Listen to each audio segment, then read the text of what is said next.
Bonjour ami barcelonais et j'espère que tu es en forme. J'espère que tu as assisté à la belle victoire de notre équipe hier face à Las Palmas. Las Palmas, une équipe qui nous avait battu lors du match aller 2-1. Là, le FC Barcelone l'a fait. Le FC Barcelone a eu l'esprit revanchard. Le FC Barcelone s'est vengé. Et ce match-là était important. Important pourquoi? Parce que à 18h, l'Atlético Madrid a pris le meilleur sur Valence sur le score de 3-0. Avec cette victoire, l'Atlético avait repris la tête de la Liga. Donc le FC Barcelone se devait de réagir. Et on l'a fait de la plus belle de manière. 2-0.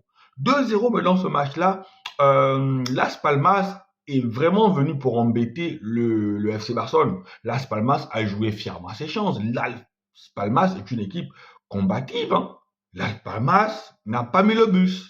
Non, Las Palmas a attaqué, Las Palmas a eu des situations, parce que lorsqu'on regarde les stats, voilà, c'est pas, voilà, on a eu 10 tirs pour Las Palmas contre 15 pour le FC Barcelone, 2 tirs cadrés, 5 pour le FC Barcelone, la possession, bien évidemment, on domine la possession, 71% contre 29%.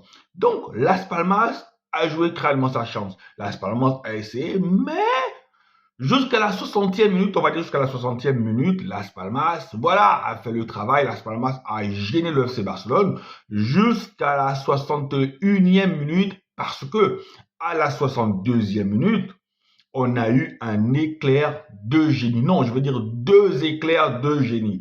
Parce que le toucher de balle de Lamine Yamal qui récupère cette balle-là, qui fait cette passe, qui élimine 2 joueurs, qui casse 2 lignes à Dani Olmo, comme l'a dit un supporter, plutôt un commentateur à la télévision. Dani Olmo, c'est un numéro 20 qui peut avoir un numéro 10. Parce que être dans la surface, récupérer le ballon, éliminer calmement avec ce sang-froid-là et mettre une patate dans la lucarne, eh bien, il faut être posé. Il faut avoir l'esprit bien en place, il faut avoir un sang-froid, il faut avoir je ne sais pas quoi. Mais les joueurs du Barça ont ça en eux.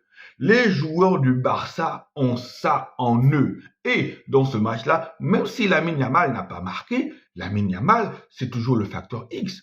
Lamine Yamal, à chaque prise de balle, il se passe toujours quelque chose, ou il peut se passer toujours quelque chose. Lewandowski n'a pas marqué, mais Lewandowski a fait son match aussi. Il les appelle de balles qui libèrent les espaces.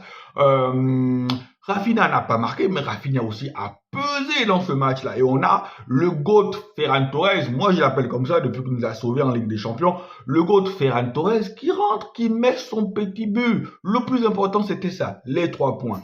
Et comme l'a si bien dit des abonnés, le Barça c'est une tradition de beau jeu. Et le beau jeu était au rendez-vous. Le Barça ne sacrifiera jamais son ADN et sa tradition du beau jeu.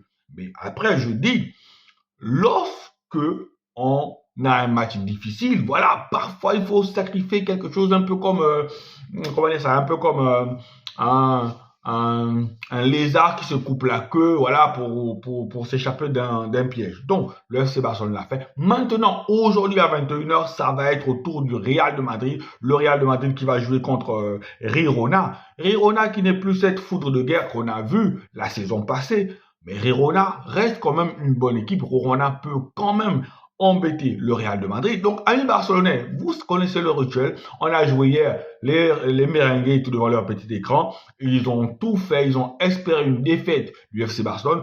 Aujourd'hui, à 21h, mettons-nous tous devant nos petits écrans pour espérer une défaite du Real de Madrid ou encore un match nul du Real de Madrid face à Girona. On est dans le money time. Je ne pense vraiment pas que Riron fera le poids. Parce que Mbappé et ses coéquipiers vont tout faire. Mbappé et ses coéquipiers feront tout pour prendre les 3 points. Moi, je vous le dis, c'est un mano à mano entre les 3 équipes. C'est comme si on était en Formule 1 et là, on est dans la dernière ligne droite. On a 3 monospaces qui se discutent la victoire finale. Allez, le Barça est en tête. Même en cas de victoire du Real aujourd'hui sur Riron, le Barça restera en tête et c'est tout bénef pour nous, les amis. C'est tout bénef. On se dirige tout droit, on se dirige lentement mais sûrement vers cette Liga-là, parce qu'on en a besoin, parce que l'année passée on ne l'a pas eu, parce que l'année passée on a fait une saison blanche. Cette année, on a une équipe pour tout prendre. On a l'équipe pour prendre la Copa, pour prendre la Liga et pour être au moins en finale de Ligue des Champions. Allez les amis, ciao ciao. Et on se retrouve pour le débrief du match du Real de Madrid en espérant que le Real de Madrid perd le match. Voilà. Allez.